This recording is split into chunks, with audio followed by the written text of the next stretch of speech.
নমস্কার বন্ধুরা, কাবেরী রান্নাঘরে সবাইকে স্বাগত। আবারও চলে এলাম একটা রেসিপি নিয়ে। আমি আজ বানাবো বাটা মাছের পাতলা ঝোল, সবজি ছাড়া। বাটা মাছের পাতলা ঝোল বানানোর জন্য এখানে বাটা মাছ নিয়েছি, কেটে ধুয়ে পরিষ্কার করে নিয়েছি। আর এখানে নিয়েছি পেঁয়াজ, আদা, রসুন, কাঁচা লঙ্কা, টমেটো, সব অল্প অল্প করে নিয়ে একটা পেস্ট বানিয়ে নিয়েছি। 2 চামচের মতো আমার পেস্টটা হয়েছে। আর এখানে নিয়েছি ধনেপাতা কুচি।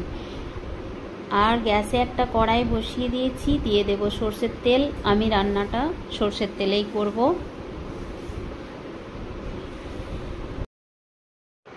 আমি এখান থেকে 3টে মাছ নেব, 3টে মাছ রান্না করব।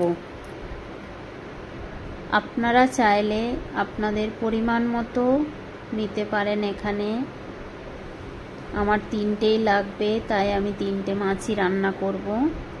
এবার মাছের মধ্যে নুন আর হলুদ মাখিয়ে নেব। বেশ ভালো করে নুন হলুদ মাখিয়ে নিয়ে ভেজে নিতে হবে মাছটাকে। খুবই ইজি রেসিপি বন্ধুরা, একবার বানিয়ে দেখবেন। আমি যেরকম করে বানাচ্ছি খেতে খুবই ভালো লাগে। গরম ভাতের সঙ্গে এরকম পাতলা ঝোল থাকলে আর কিছু লাগবে না।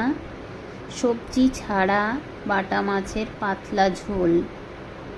সবাই তো সবসময় সবজি দিয়েই রান্না করে দেখেছেন, এরকম পাতলা ঝোল একবার রান্না করে দেখবেন আর আমাকে কমেন্টে জানাবেন কেমন হয়েছে।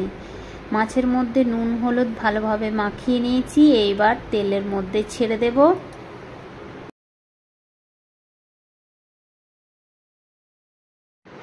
আমি 3টে মাছই একবারেই ভেজে নেব। বেশ ভালোভাবে ভেজে নিতে হবে। আমার এক পিঠ হয়ে গেছে, আমি আরেক পিঠ উল্টে দেব।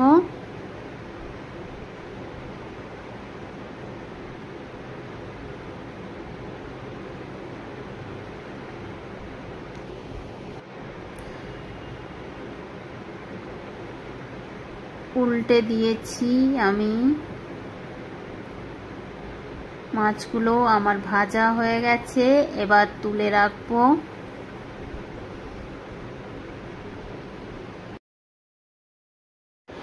মাছগুলো সব আমি তুলে রাখছি একটা থালার মধ্যে। তেলটাও অনেকটা পরিমাণে রয়েছে, তাই আমি তেলটাও কমিয়ে নেব। একটা হাতার সাহায্যে আমি তেলটাকে তুলে নিয়ে একটা বাটির মধ্যে নিয়ে নিচ্ছি। খুবই কম তেল মশলায় আমি রান্নাটা করব। তেলটা আমি কমিয়ে নিয়েছি। এরপর ফোড়নে দেব কালো জিরে আর কাঁচা লঙ্কা। কাঁচা লঙ্কাটা অবশ্যই ফাটিয়ে দেবেন তেলের মধ্যে, নইলে ছিটে আসবে গায়ের মধ্যে, ফেটে যায়। এরপর আমি বেটে রাখা মশলাটা দিয়ে দেব। পেঁয়াজ, আদা, রসুন, টমেটো, কাঁচা লঙ্কা সব একসাথে বেটে নিয়েছিলাম। সেই মশলাটা দিয়ে ভালোভাবে কষিয়ে নেব। এই সময় পরিমাণ মতো নুন দিয়ে দেব, পরিমাণ মতো হলুদ গুঁড়ো দিয়ে দেব, পরিমাণ মতো জিরে গুঁড়ো দিয়ে দেব, পরিমাণ মতো ধনে গুঁড়ো দিয়ে দেব।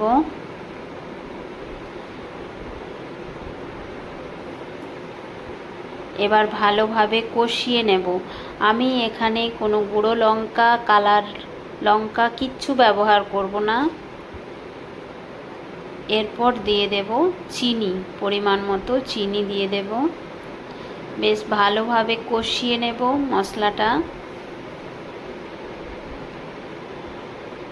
মশলার থেকে তেল ছেড়ে দিয়েছে, বেশ ভালোভাবে কষিয়ে নিয়েছি। এই সময় আমি পরিমাণ মতো জল দিয়ে দেব। এখানে আমি নর্মাল জল ব্যবহার করছি। এবার মিশিয়ে নেব ভালোভাবে। এবার ফুটে আসার জন্য অপেক্ষা করব। বেশ ভালোভাবে ফুটে গেছে।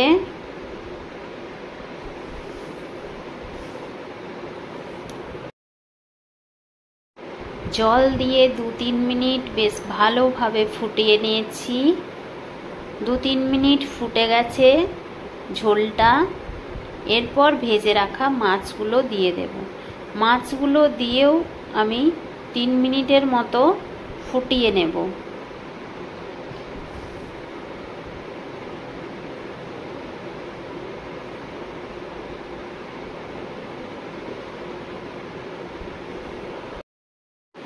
মাছটা দিয়েও আমি 3 মিনিটের মতো বেশ ভালোভাবে ফুটিয়ে নিয়েছি। এরপর উপর থেকে ধনেপাতা কুচি ছড়িয়ে দেব। ধনেপাতা কুচি ছড়িয়েও মিশিয়ে নেব। আমার রেডি হয়ে গেছে বাটা মাছের পাতলা ঝোল। এবার আমি গ্যাসটা অফ করে নামিয়ে নেব।